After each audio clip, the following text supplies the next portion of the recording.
Yesterday, conservative talk show host Candace Owens came out on Twitter and said one of the biggest lies that has permeated our culture was that prohibition in America was a success and not a failure.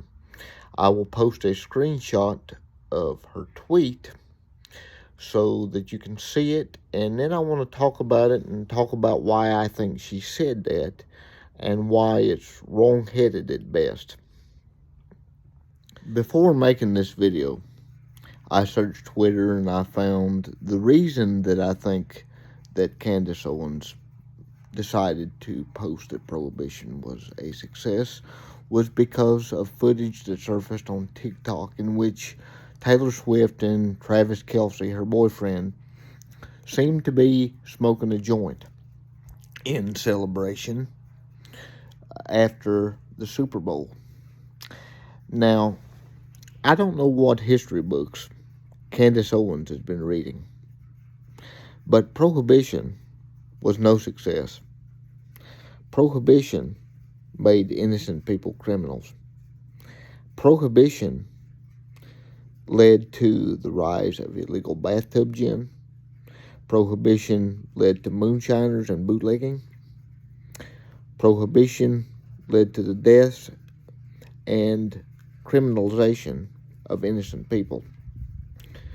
It is not the responsibility of government to protect you from making what you would consider stupid decisions.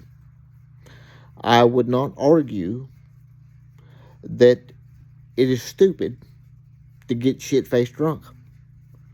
I would not argue that it is stupid to use drugs recreationally.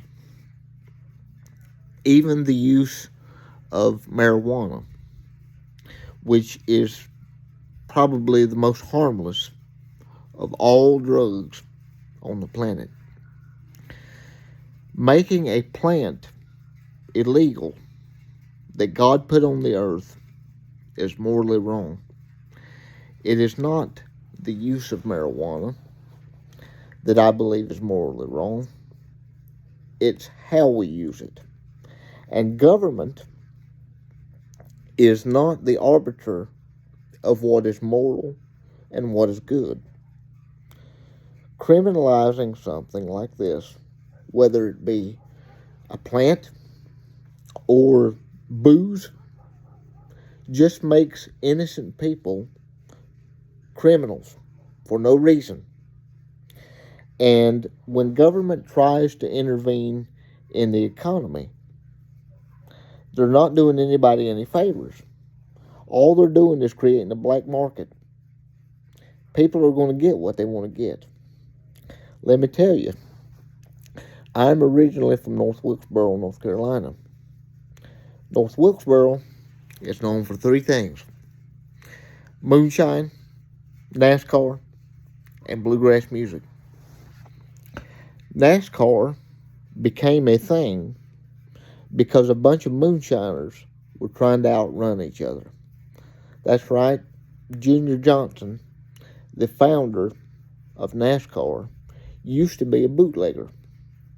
And he would soup up his car in order to outrun the law. That's the way that moonshiners would do it. They would get something that looked like an innocent car, and then they would tamper with it and put a new engine in it, put different suspension springs, and soup it up so that they could outrun the law.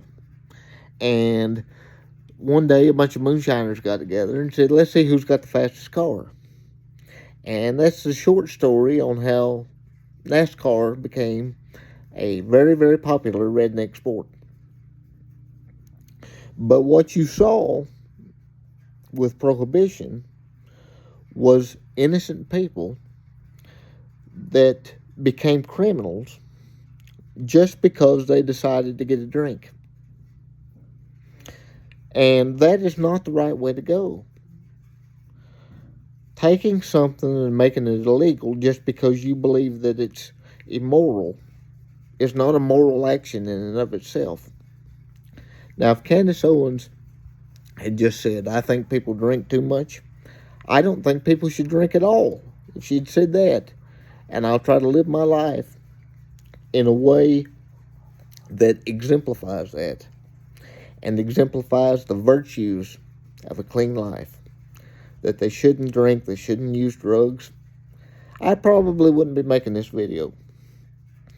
But when you try to trample on the liberties of your fellow American citizens, I have to speak out, even if it's something I wouldn't do, because I would rather somebody have the freedom to make a stupid decision than have government come in and ruin the lives of all of us because a few people made decisions that I don't agree with. Please, Candace, realize the platform that you have. Use it to advocate for good.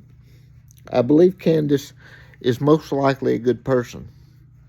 I think that she meant well, but her take was ignorant.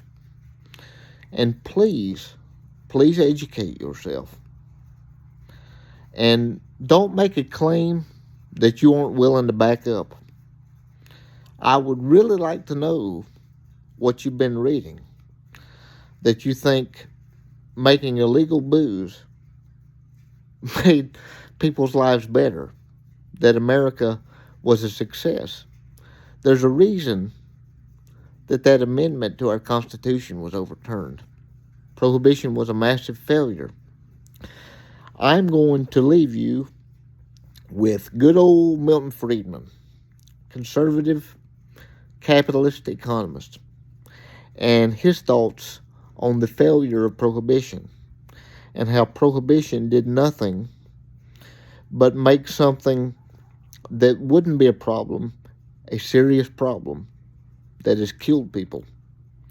And I want to remind you that if you claim to be an advocate for limited government, making things like alcohol and drugs illegal are not consistent with limited government ideas.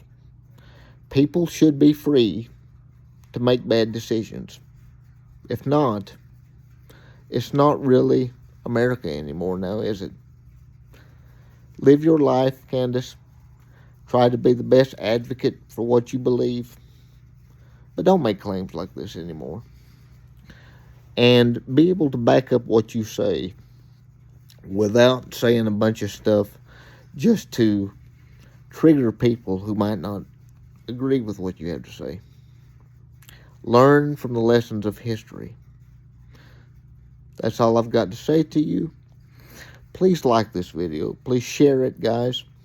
And have a good one. I'll see you in the next video.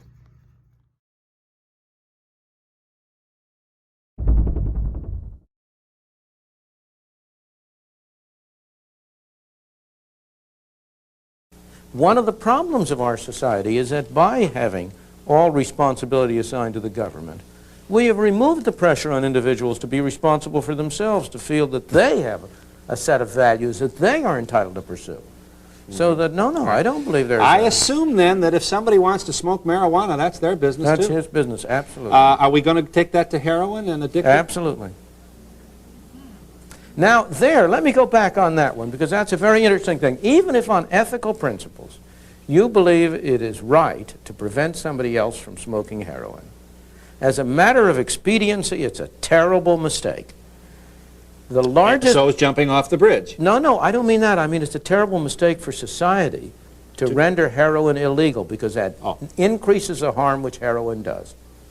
Why do we have so much crime in the inner cities and in the cities? Over 50% of it is attributed to crime for the sake of acquiring money to buy heroin. Why is heroin so expensive? Because it's illegal. We went through this with prohibition. Whether you believe it's right or wrong to prevent people from drinking alcohol, we had the experience with prohibition in which we found that it did more harm than good. More important, the basic respect for law was eroded. Law-abiding people who would never ordinarily have broken the law broke the law in order to get a drink. Because they knew that the law enforcement agencies could not possibly enforce with any efficiency the laws against the law, the prohibition law. But the reason they couldn't enforce it was because it wasn't publicly backed. If the 90% of the public had been in favor of the prohibition law, you could have enforced it. But I'm promising you 90% of the public right now is in favor of enforcing prohibition against heroin. And you cannot enforce it. I agree. I was understating my case. Even with 90% of the people, you can't enforce it. And it does vastly more harm today because it is illegal than it would do if it were legal. Let me point out for a moment that more lives are lost each year through drinking alcohol than through heroin.